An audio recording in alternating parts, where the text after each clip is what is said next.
tenho que começar fazendo uma confissão. Quando escolhi o tema para minha palestra, não tinha exatamente certeza do que eu ia falar, né? Sabia, de certa forma, que é um assunto rico, e matemática e música, mas ainda não tinha decidido os detalhes. E não pequena foi minha surpresa quando descobri que, de fato, a matemática e música junto estão por trás da revolução tecnológica que a gente está vivendo hoje.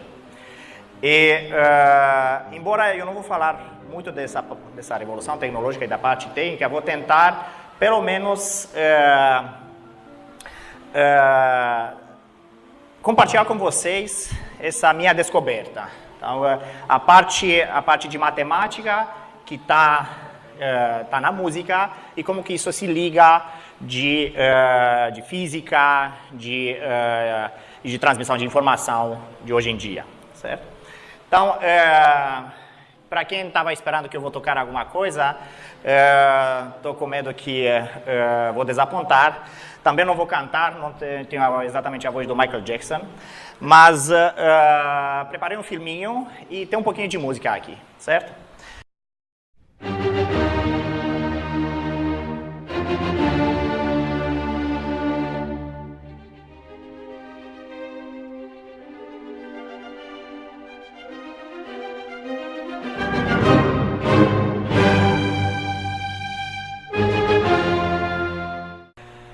Bom, gostaria de fazer uma pergunta. Quem é esse cabeludo aqui?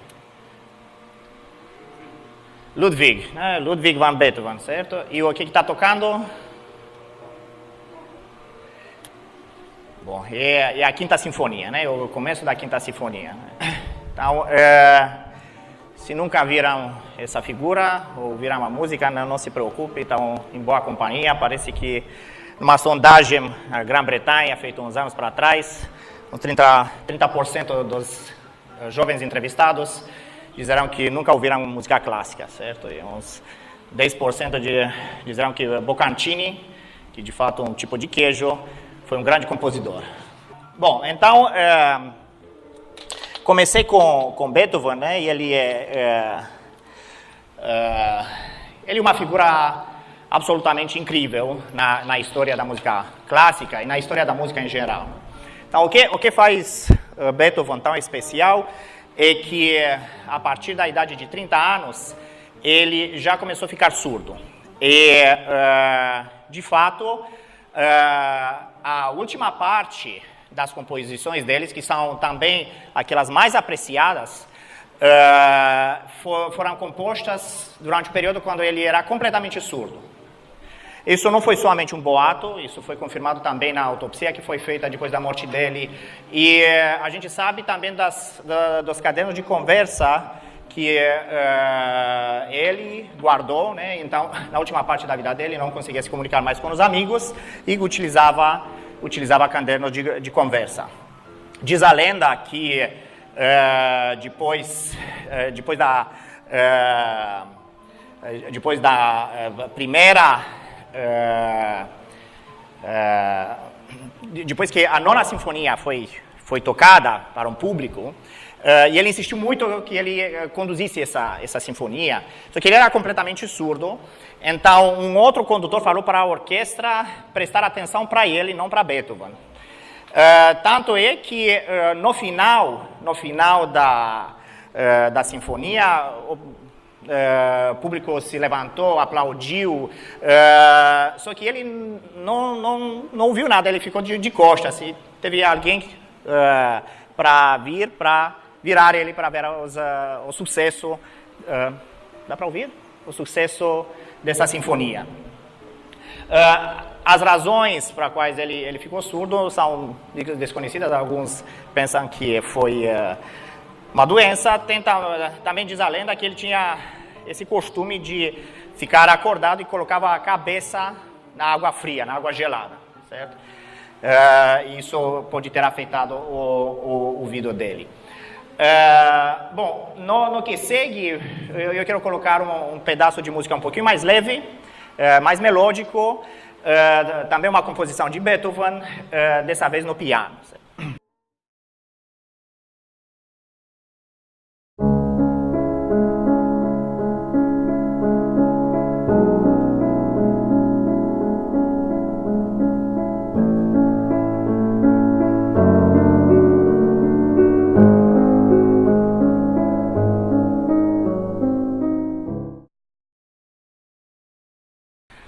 Bom, o que eu gostaria de fazer com vocês é analisar um pouquinho a linha melódica, os elementos que Beethoven está utilizando nesse pedaço e, de fato, extrapolando um pouquinho os elementos musicais que muitos compositores estão utilizando. E isso aí é ligado à harmonia, né, aos elementos de consonância, o que soa bem, e dissonância, o que soa menos bem, para dizer assim. Bom, acredito que todo mundo já tem visto uma vez na vida um piano, certo? Aqui um teclado de um piano. Deixa eu perguntar, sabem quantas teclas tem o piano? Um piano moderno? Bom, tem 88 teclas brancas e pretas. Dá para reparar imediatamente que tem um certo modelo que está se repetindo, certo? Se eu olho para 7 teclas brancas consecutivas, né, e elas são intercaladas com 5 teclas pretas, certo? Então, a diferença de tonalidade entre duas teclas consecutivas, seja branca, preta, preta, branca ou branca, branca, se chama semitom, ok? E então, o modelo, né, temos um modelo periódico de a cada 7 teclas brancas, isso é ligado à escala musical, certo? Então, essas 7 teclas brancas consecutivas correspondem ao solfejo, né? Então, do, re, mi, fa, sol, lá, si, e começa de novo, né? Do, re, mi, fa, sol, lá, si. Vamos dar uma olhada mais de perto. Bom, nessa imagem,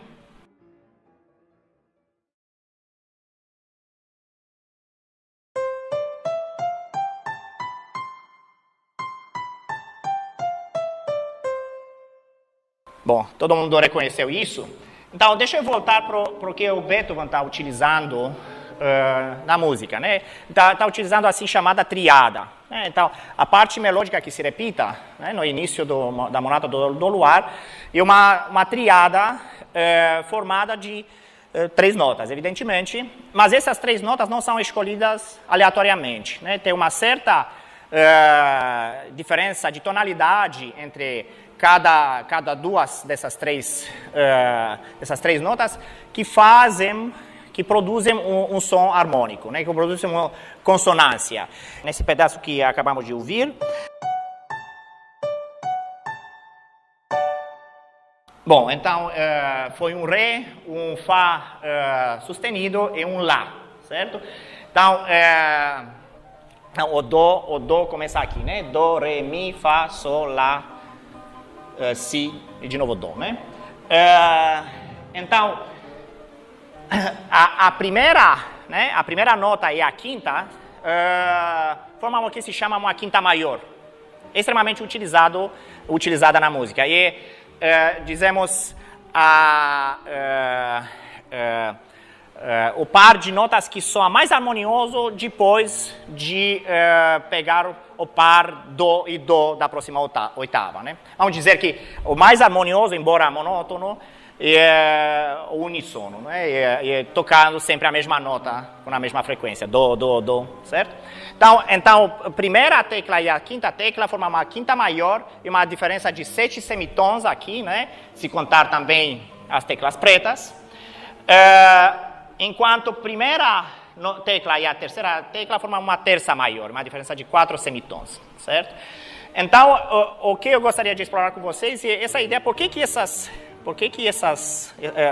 esses pares de notas soam bem para a gente, né? E para contrastar um pouquinho, deixa eu lhe dar um exemplo também de dissonância.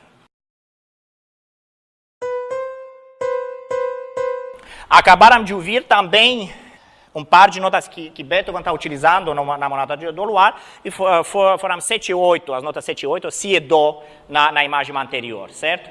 Então, dissonância é utilizada dentro da música tanto como a consonância. O papel é de criar tensão, justamente para chegar depois com uma linha melódica harmoniosa para resolver essa tensão, certo? Bom, então, para começar nossa análise, vamos tentar falar primeiro do que é o som, certo? Então, preparando essa palestra, bom, claro que dei uma olhada na Wikipédia e para ver o que é o som, né? A Wikipedia em português diz o seguinte: o som é a propagação de uma frente de compressão mecânica, certo? Então, talvez isso ressona bem com os físicos da sala, mas estava pensando que se o meu filho de 4 anos vier me perguntar o que é o som, se eu lhe desse essa resposta, ele nunca ia me perguntar outra coisa, né? Então, talvez, quem sabe, talvez deveria fazer isso. Bom, então, o que é o som, né? O som, bom, é difícil de definir, né? Se a gente está ficando um pouquinho para pensar. Bom, primeiro, é uma coisa que estimula nosso ouvido, certo? O som que eu estou me referindo nessa palestra, de fato, é definido, dizemos, por 4 qualidades fundamentais, certo? Então, quando eu falo de som, falo de uma nota musical, falo de um som de um passarinho, né? As qualidades que definem o som são essas 4 que vocês estão vendo aqui, né? As 4 qualidades principais, vamos dizer. Todo mundo entende o que é duração, né? Então, o tempo que passa, né, entre o início e o fim desse som. O volume, todo mundo também entende o que é o volume, né? Música mais alta, música mais baixa, né? O timbre de um som, bom, e a qualidade do som. Então, se você tocar a mesma nota no violão e no piano, você vai reparar imediatamente a diferença, certo? Bom, talvez a principal, né, para a música, a principal qualidade de um som é o tom ou a frequência, né? E quanto agudo ou grave é o som, né? Todo mundo pode distinguir, né, uma canção de um passarinho ou o rugido de um leão, certo? Especialmente o leão do PC. Então, a gente fala de frequência e eu gostaria já... Bom, frequência tem dizemos, uma definição técnica. Para começar, eu gostaria de pensar na frequência como a recíproca né, o inverso do comprimento da corda que está produzindo a vibração. Todo som é gerado por uma vibração, certo? E essa relação, que se chama a lei pitagórica, né, já era conhecida pelos gregos da antiguidade, certo? Se você experimenta com uma corda, né, uma corda, vamos dizer, metálica, que quando você toca, né, produz um som. Se você pegar uma corda e cortar ela pela metade, o som produzido da corda inteira e a corda pela metade diferem, né, a corda dividida pela metade tem um som mais alto, certo? Então, para não tentar dar umas definições complicadas, vamos pensar que a frequência é o inverso da corda.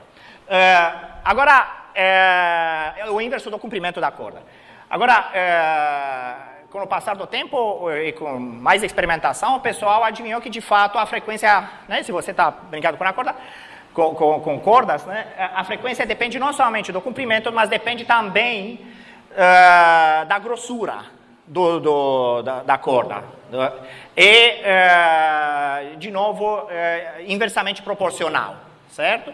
E, de fato, para ser mais exato, inversamente proporcional com o raiz quadrado da grossura. E também depende da tensão no fio, né? Se você tocar um violão e você aperta mais, né, está criando mais tensão e o som vira mais agudo, né? Então, uma relação diretamente proporcional entre frequência e a tensão, a raiz quadrada, de fato, da tensão no fio. Essas últimas relações que eu falei são as leis do Mersenne, né, descobertas, dizemos, no século XVI, se não me engano, e o que foram utilizadas, né, para afinar os instrumentos musicais, os pianos e os violões desde então. Bom, voltamos um pouquinho para a tecla do piano. Agora, gostaria de trazer vocês para nosso século, né, para o que a gente entende com frequência. Né? Então, frequência a gente mede em hertz. Né? O que é 1 hertz? Bom, de novo, pode ser um pouquinho cíclico cíclica a explicação. Então, pensa num hertz como uma vibração por segundo. Né? Quantos ciclos das vibrações tem por segundo? Se você tem 2 batimentos por segundo, vai ter uma frequência de 2 hertz. Certo? A convenção para as notas musicais que a gente toca no piano, né? a gente pensa que as notas estão produzindo tons puros. Isso não é verdadeiro para um instrumento musical, não é verdadeiro em natureza, vamos dizer. A gente só consegue produzir tons puros com uma frequência exata, né? Com uma frequência dada, somente com dizemos, ferramentas tecnológicas. Né? O que vocês estão vendo aqui, né, para explicar um pouquinho os números que apareceram um pouquinho mais cedo, né? Então, a convenção é de fixar a frequência de uma certa nota Lá, da quarta oitava, para ser 440 Hz, certo? E todas as outras notas a frequência para elas é deduzida em função dela. Então, o que eu vou explicar agora é, de fato, o que se chama escala temperada, certo?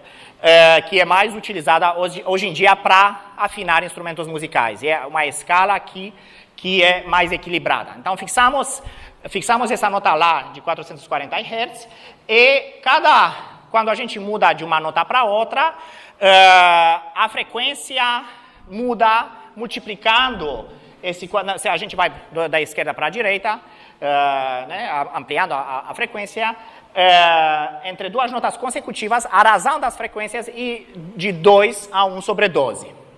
Por que 2 a 1 sobre 12? Porque o que acontece é o seguinte. De novo, voltamos para esses experimentos com a corda, certo? Se eu pego uma corda de um certo comprimento e estou dobrando ela, né, vou produzir um outro som de frequência mais baixa, né? E de fato, esse procedimento de dobrar a corda é de fato dividir a frequência por 2, né?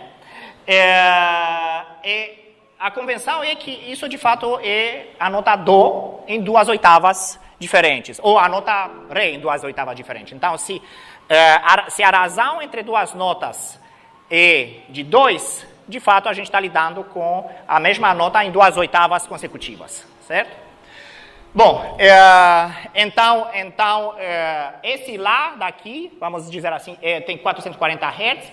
O outro Lá da oitava anterior, da oitava terceira, é a primeira tecla branca que vocês estão vendo bem no fim, né, dessa imagem, aquela teria justamente metade, né, metade dessa frequência teria 220 Hz, e o Dó, onde começa nossa escala musical mais comum, o C maior, né, então essa nota branca aqui, de fato, é a terceira, começando a contar com aquela nota Lá de 220 Hz. Né? Então, a primeira nota preta vai ter 220 Hz vezes 2 a potência 1 sobre 12, segunda 220 vezes 2 a 2 sobre 12, e terceira 220 vezes 2 a 3 sobre 12. E esse é o Dó, a frequência é aproximadamente 261 Hz, certo? Por que 12? Então, e por que essa convenção? 12 porque temos 12 semitons, né, que se repitam. Né, o modelo periódico é de 12 semitons, se contamos tanto teclas brancas quanto pretas. Por que essa convenção da escala temperada? Porque a gente quer que a diferença em tonalidade, né, seja a mesma entre cada 2 notas consecutivas, certo? Mas isso é uma convenção, de certa forma, uma convenção moderna. Né? Os gregos da antiguidade que tocavam a música não estavam trabalhando com potências de 2. Só para ouvir, essa é a nota Lá produzida no computador, né? uma onda eletromagnética que se transforma em som através de um sintetizador, certo? Então, não é um tipo de som que estão ouvindo na natureza, certo?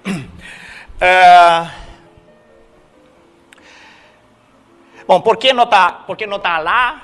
Porque parece que desde, né, é uma tradição histórica, porque parece que não está lá e é mais fácil de afinar com o ouvido, né? Então, essa foi a razão para escolher não estar lá como referência, né, para começar botar as frequências para todas as notas. Aqui vocês estão vendo a escala temperada e se você pega não sei se dá para todo mundo ver, se você chama a sequência de frequências de todas as notas com Fn, dá para ver que Fn satisfaz essa relação simples, que Fn é a raiz quadrada das frequências dos vizinhos, certo? Do produto dos dois vizinhos. E isso é uma sequência desse tipo, se chama a progressão geométrica, né? Isso a gente aprende na escola bem cedo, certo? Bom, então agora vou voltar junto com vocês para a antiguidade, né? Então, o que os gregos da antiguidade sabiam? E deixa eu lhe dar um citado do Aristóteles. Ok? Vou ler junto com vocês. O som acontece quando sólidos batem o ar está sendo contraído e expandido, desde que quando o ar bate e atinge o ar perto dele, o ar está sendo propagado com um ímpeto, e o que está perto do primeiro é carregado para frente. Dá para entender alguma coisa? Quase nada, né? Bom, a culpa aí é do tradutor, né? Que sou eu, né? Eu peguei esse texto do inglês e tentei traduzir para o português. Bom, deixa eu lhe explicar o que Aristóteles quer dizer, né? Então, essa é a explicação para a propagação do som, que de fato se encaixa bastante bem com o que a gente entende hoje em dia pela propagação de som. Então, pensa numa caixa de som, né? Quando você dá um primeiro toque, uma primeira batida, né? A parte exterior está vibrando, né? E ela está dando um impulso na primeira camada de moléculas do ar, certo?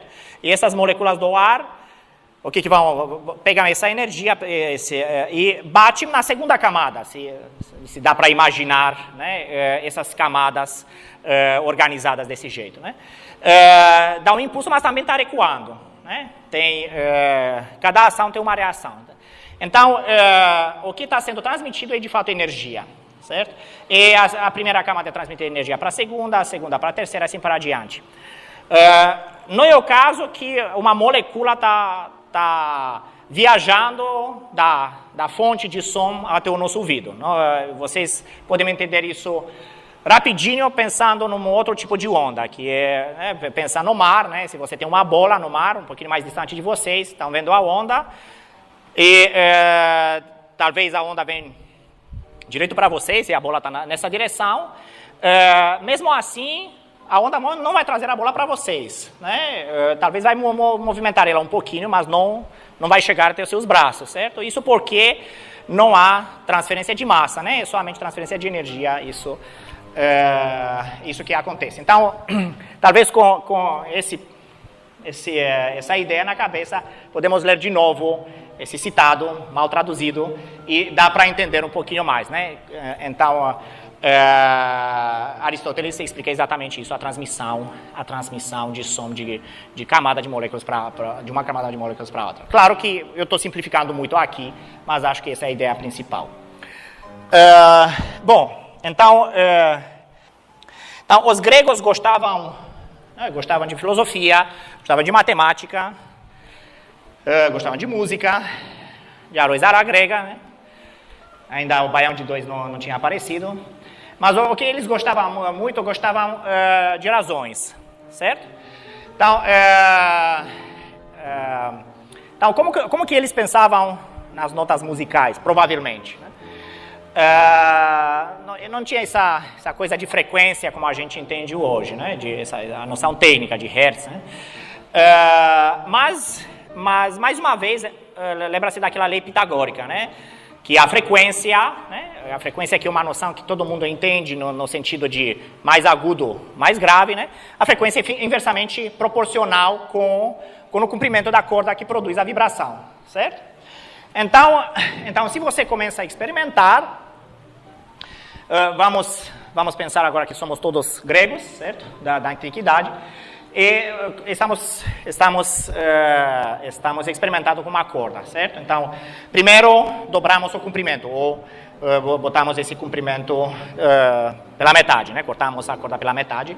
Então, como falei, isso corresponde a passar de um dó, de uma oitava para o dó da oitava próxima, ou anterior, né? Depende do que você está fazendo. Mas pode fazer outra coisa, pode multiplicar, né, a corda, pode triplicar o comprimento inicial, certo? Então, ou dividir o comprimento inicial por 3, né? Porque é inversamente proporcional. E quando isso acontece, né, aparece um som diferente. E podemos chamar esse som de sol, certo? Agora, quando você divide o comprimento por 3, né, então a frequência aumenta 3 vezes, certo? Você já passou em frequência, né, daquele segundo dó, né? Então esse sol, né, de fato é atrás do segundo dó.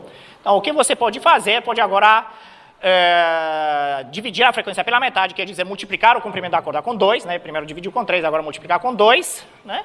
E vão produzir, de fato, o mesmo sol, né? Se a gente pega essa convenção de chamar do mesmo nome as notas que vêm, né? Para quais o comprimento da corda dupla. Então, vocês vão obter dessa maneira um sol que está entre o primeiro dó e o segundo dó, certo? E a razão em frequência entre esse sol e o primeiro dó, né, aquele mais grave, é de 3:2, certo? Pensando que é, de fato, pensando de novo na sequência como comprimento de corda. De fato, a razão entre comprimento de cordas é 2:3, certo? E esse foi o ponto de partida para a escala pitagórica, certo? Que foi utilizada até o Evo Médio. Então, você está construindo a escala musical somente utilizando oitavas e essa nota sol, né, do e sol. E do e sol, o par de do e sol, é de fato aquela quinta maior que aparece na triada do Beethoven, certo? Então, como você está fazendo isso? Pegar o sol, né, e agora vamos pegar a próxima nota com uma frequência, com uma razão de frequência de 3:2 com relação a esse sol, né? Então, 3:2 vezes 3:2 vai dar 9:4. Já passei do segundo dó, quero trazer dentro do intervalo musical do dó, tenho que dividir com 2, certo? Então, 9/4 dividido por 2 dá 9/8. Esse 9/8 vai ser minha nova unidade e vou chamar ela de Ré, certo? Então, está vendo aqui, Ré tem 9/8. Pego Ré, e de novo vou dobrar a frequência, quer dizer, vou dividir pela metade a corda, vou obter o Mi. 9/8 vezes 9/8, 81/64. Fá agora não é exatamente 9/8 multiplicado com a frequência do Mi, certo?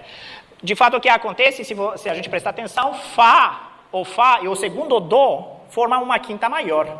Se você divide a frequência do Dó para a sequência do Fá, vai dar uma razão de 3:2, exatamente a mesma relação entre o Dó e o Sol, certo? E agora, pegando esse Fá, de fato, continuando do Sol, né, está vendo entre Sol e Lá, tem uma diferença, uma razão, né, de frequências, de 9/8, 9/8 vezes 3/2, e mais uma vez 9/8, certo? Onde que os semitons aparecem? Se você começa com a diferença de tonalidade entre Si e Dó, e usa isso como sua unidade de medida, essa razão feia, né, 243/128, você pode obter notas intermediárias. Essa escala não é exatamente uma escala tão boa, foi muito utilizada, mas produz certas dissonâncias assim chamados intervalos de Lobo, né? Produz certas dissonâncias entre certos semitons que parece que é um som produzido por um lobo, né? Do lado direito estão vendo as razões na escala temperada. O que é incrível é que a diferença entre a razão do lado esquerdo e o número do lado direito, né, é, em geral, menos de 0,01. Certo? Então, são muito perto, mas mesmo assim, nosso ouvido detecta essa diferença. Bom, então vamos voltar para que é consonância e para que dissonância, certo? Então, a razão para os gregos escolherem essa escala, né, é porque as coisas soavam bem, certo?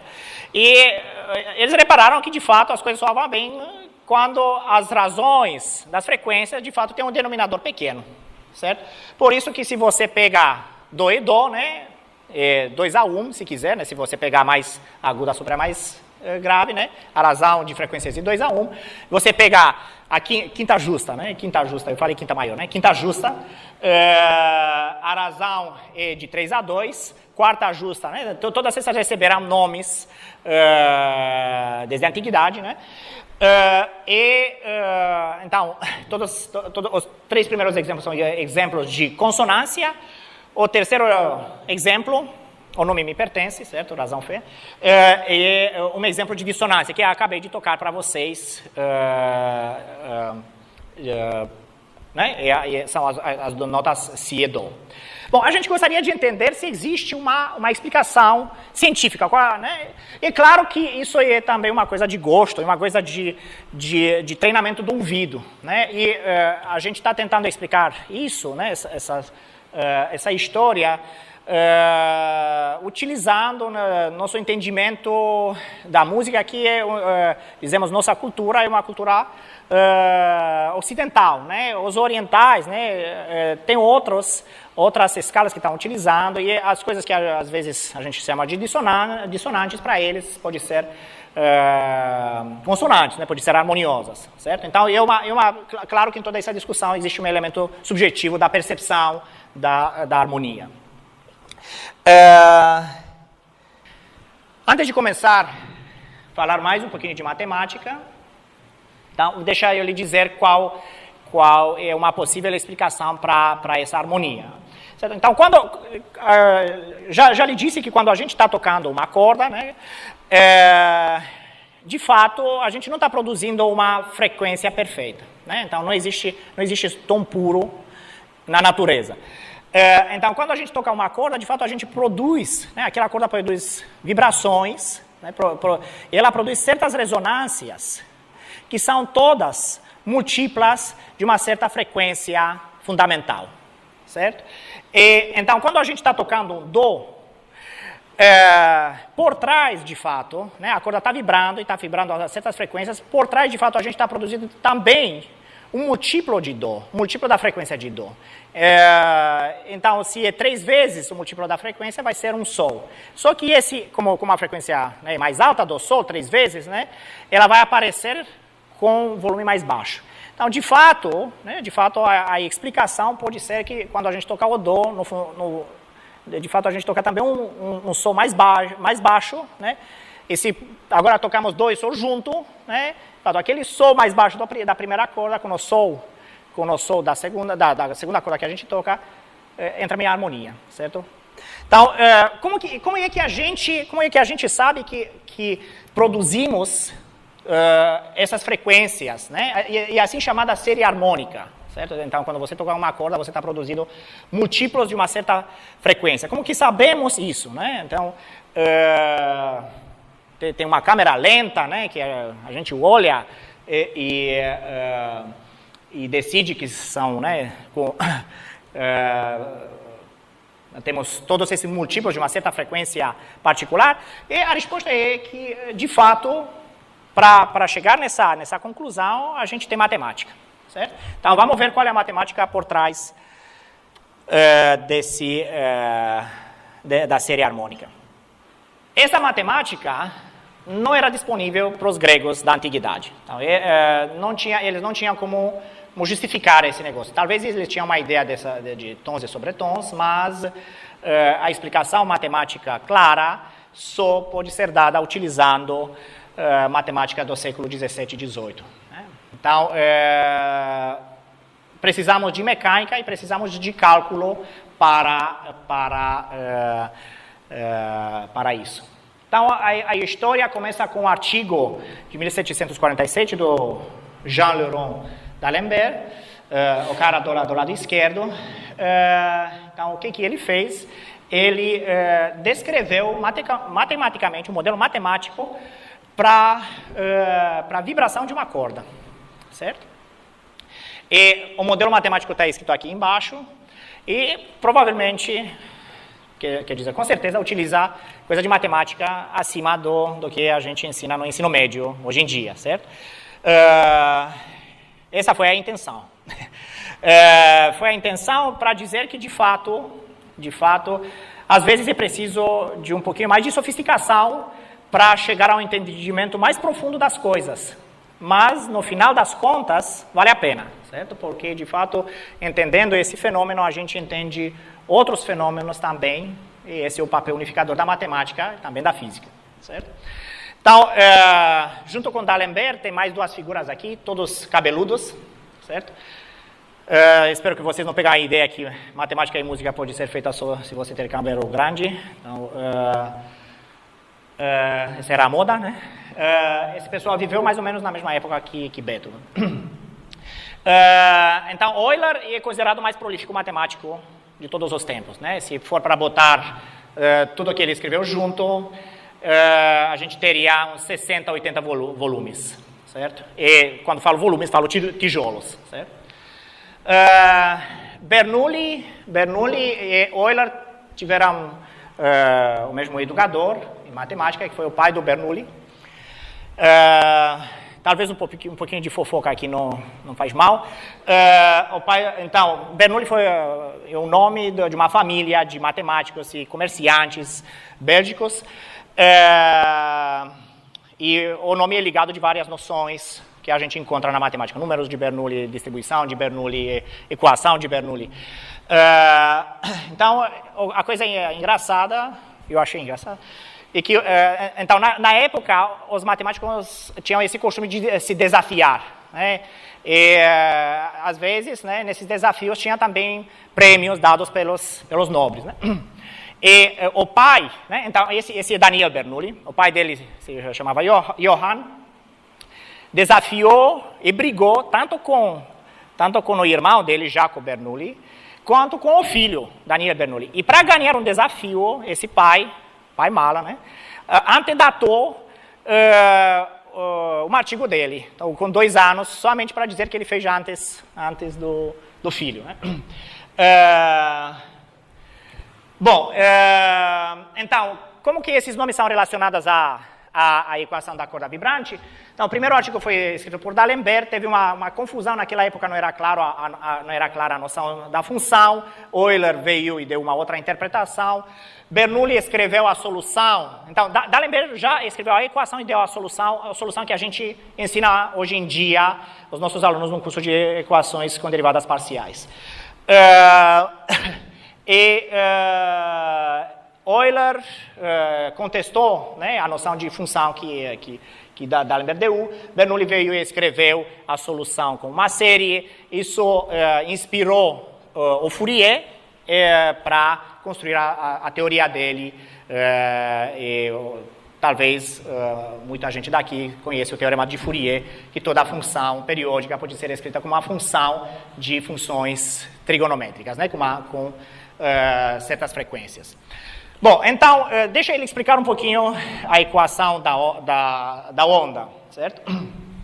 Então, deixando do lado a primeira equação, então, o que a gente tem aqui? Temos uma função chamada de y, que, para cada momento de tempo t, descreve o movimento da corda. Né? Então, a gente tem, vamos dizer que uma posição de repouso, né? A corda quando fica na posição horizontal, e a gente está levantando ela para para produzir um som, né? Então, antes de liberar a corda, ela aparece aqui com esse contouro, e essa é a posição denotada pela função f de x, né? Então, f de x, então, o que a gente fixa dois pontos aqui, A e B, não está muito bem para ver na figura, né? São A e B são os pontos onde a corda é fixada, e todo ponto entre A e B a gente associa para todo ponto a gente associa um número x, e f de x vai ser a altura, né? A distância do ponto que corresponde a esse x na corda, certo? Na corda levantada. Ok, então acho que dá para entender essa segunda equação, certo? Essa é a posição, descreve a posição da corda no momento inicial. Segunda, né, utilizar o símbolo da derivada, ela diz que de fato a velocidade da corda, a gente não está dando nenhum impulso, né, na corda no momento inicial, então a velocidade é zero. E essas últimas duas dizem que a corda está fixada para todo o tempo t nos pontos A e B. Ok? Então, vou falar mais um pouquinho dessa primeira equação. Estão vendo que aparece aqui um C? Esse C, de fato, é relacionado à tensão e à densidade linear da corda, né? Então, esse C é raiz quadrada da tensão sobre a densidade, é assim chamada velocidade da onda. Bom, então, como falei, essa história não teria sido possível na antiguidade, né? Nós temos essa equação por causa desse outro cabeludo aqui, né?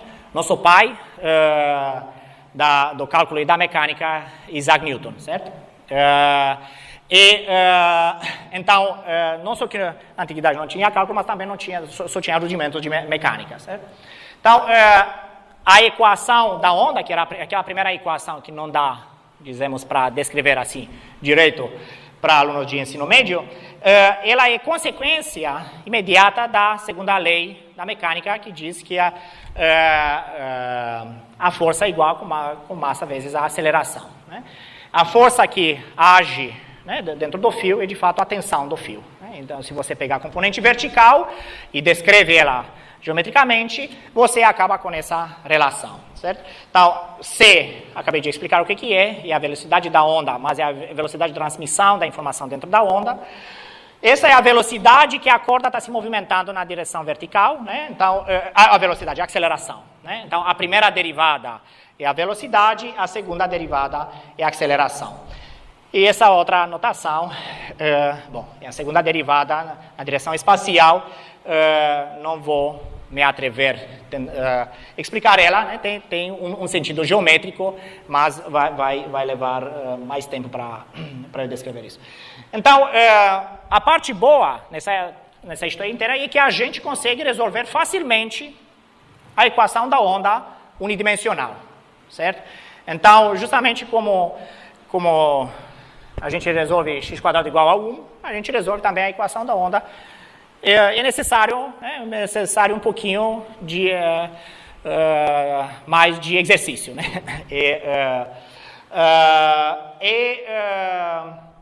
O processo para resolver tem um nome, se chama separação das variáveis, certo? E a solução acaba sendo uma soma de certas funções familiares, né? São produtos de funções trigonométricas, eventualmente multiplicadas com certas constantes, né? Essa soma, de fato, pode ser uma soma infinita. A gente dá senso ao que significa somas infinitas, também no curso de cálculo. Mas a parte importante que eu gostaria de tocar aqui é uma certa quantidade que aparece com a variável tempo aqui. Então, na função, se você está fixando o x, que significa fixando um ponto na corda, e olhar como ele está se movimentando com o tempo, né? Então, fixando esse número, essa função trigonométrica, tem aquela outra função trigonométrica que está variando com o tempo t, certo? Então, tem uma certa quantidade que aparece lá. Vou ler se não dá para ver direito. Então, aparece cossenos de nπ sobre b menos a vezes C vezes T, certo? Então, se eu pego a quantidade NC sobre B menos A, que aparece lá, divido com 1 sobre 2, essa quantidade, né, depende de quê? Vamos tentar entender. Então, essa quantidade é inversamente proporcional com o comprimento da corda, né, que é B menos A, é diretamente proporcional com C, que eu falei que, de fato, é raiz quadrada de tensão sobre densidade, e de fato, um múltiplo natural dessa quantidade, né? E N, onde N pode ser qualquer número natural, 1, 2, 3 e assim por diante. Essas são as frequências com quais a corda está vibrando, certo? Essa é a série harmônica que eu falei um pouquinho mais cedo, certo? Então, e esse tipo de matemática que nos deu a resposta, ok? Então, voltando um pouquinho, bem rapidinho, a corda, né? Bom, agora, de fato, eu passei, pode ser que eu simplifique um pouquinho demais as coisas, vou pedir pedir perdão. De fato, as frequências que a corda está produzindo, né, depende muito daquela condição inicial f de x, certo? Mas, no fundo, acho que não errei quase nada quando eu disse que quando a gente toca uma corda, a gente produz todas essas vibrações que tem frequência múltipla de uma frequência padrão, ok? Que depende, né, do comprimento da corda, mais uma vez, da tensão e densidade. Então, a história que eu acabei de contar teve muitas reverberações, né? Então, como falei, eu mencionei um pouquinho o nome do Fourier. Tem que dizer que a equação da onda, né, aparece em todo canto da física, né? Aparece nas ondas eletromagnéticas, né, consequência das equações do Maxwell, e aparece em mecânica quântica, né, de pegar outra forma. Enfim, vou pegar um pouquinho o lado matemático da história. Em 1966, Mark Katz, que foi um matemático polonês, judeu, ele escreveu um artigo para o qual ele recebeu 2 prêmios de exposição. O artigo tinha o título "Será que dá para ouvir a forma de um tambor?" O que ele quis dizer com isso? Então, pensa agora no lugar, vamos mudar, né? Vamos mudar a imaginação de uma corda para um tambor, né? Um tambor, né? Como chama isso? Um tecido, né? Um tecido 2-dimensional preso ao longo de uma fronteira, certo? E quando a gente toca, ela produz um certo som, né? Então, de fato, há uma equação da onda, de novo, que descreve o movimento desse tecido que a gente bota num tambor, certo? E o mesmo processo que nos levou à solução da equação da onda pode ser utilizado para separar uma certa equação que nos leva às frequências fundamentais produzidas pelo tambor, certo? Essa equação é o que a gente chama de equação de alto valor pro laplaciano, certo? Então, tem esse número lambda aqui, que não pode ser qualquer número, certo? Na discussão anterior, ela era eram as frequências da série harmônica. Quando a gente trata de um tambor, a gente não conhece mais esses valores, não sabemos mais que forma uma progressão aritmética, certo? Então, demorou muito tempo, isso foi feito somente no início do século XX, para demonstrar que, de fato, existe somente um número discreto, né, de valores de lambda que resolvem para qual essa equação tem uma solução não trivial, certo? Esse é o problema assim chamado problema do Dirichlet. Então, a pergunta do Katz era o seguinte: tudo bem, vamos pegar agora um tambor que não tem a forma padrão, redondinha, né? É presa, né? É uma camada 2-dimensional e é presa ao longo da fronteira. E vamos supor que alguém, né, ou algum instrumento, pode detectar todas as frequências né, que o tambor está produzindo. Será que dá para recuperar a forma geométrica do tambor, dessas frequências, somente ouvindo? Somente, claro, isso recuperar a forma até uma certa relação de equivalência, né? Não vou entrar nos detalhes aqui, mas essa é a ideia, né? Será que dá para recuperar a forma geométrica somente dessas frequências? Então, a questão do Katz foi motivada, de fato, por um resultado dado pelo Hermann Weyl. E Hermann Weyl fez esse resultado porque ele participou de uma conferência dada pelo Lorentz, né? O físico Lorentz, motivado por questões de eletromagnetismo. Lorentz perguntou se dá para calcular pelo menos a área do tambor das frequências, certo? E David Hilbert, que estava participando dessa conferência, isso foi no início do século XX, parece que declarou que esse problema vai ficar em aberto por 100 anos, né? 2 anos depois, de fato, Hermann Weyl, que era um aluno do David Hilbert, demonstrou que, de fato, dá para calcular a área do tambor das frequências, certo? É assim chamada fórmula assintótica do Weyl. Mas a resposta, se dá para determinar a forma geométrica do tambor, é negativa, por, assim,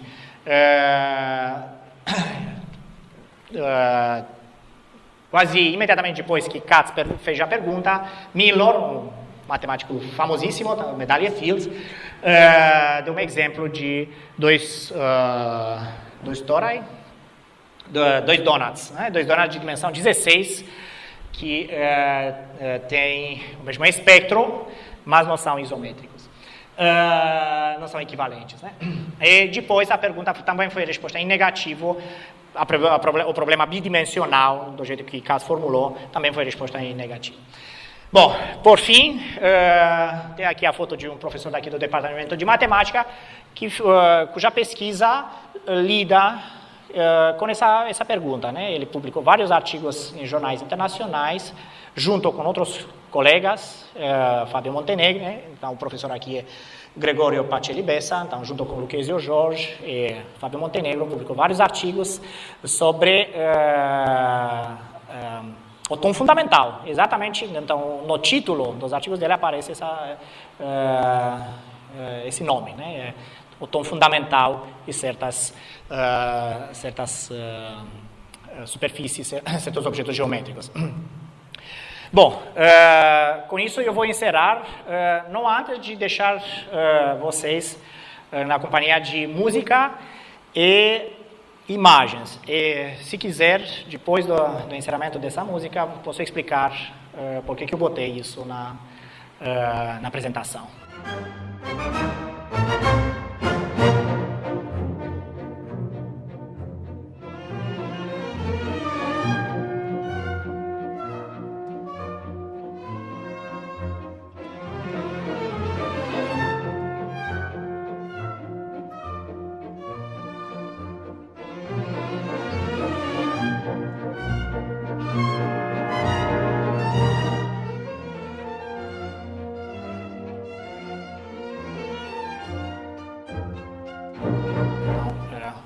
Muito obrigado.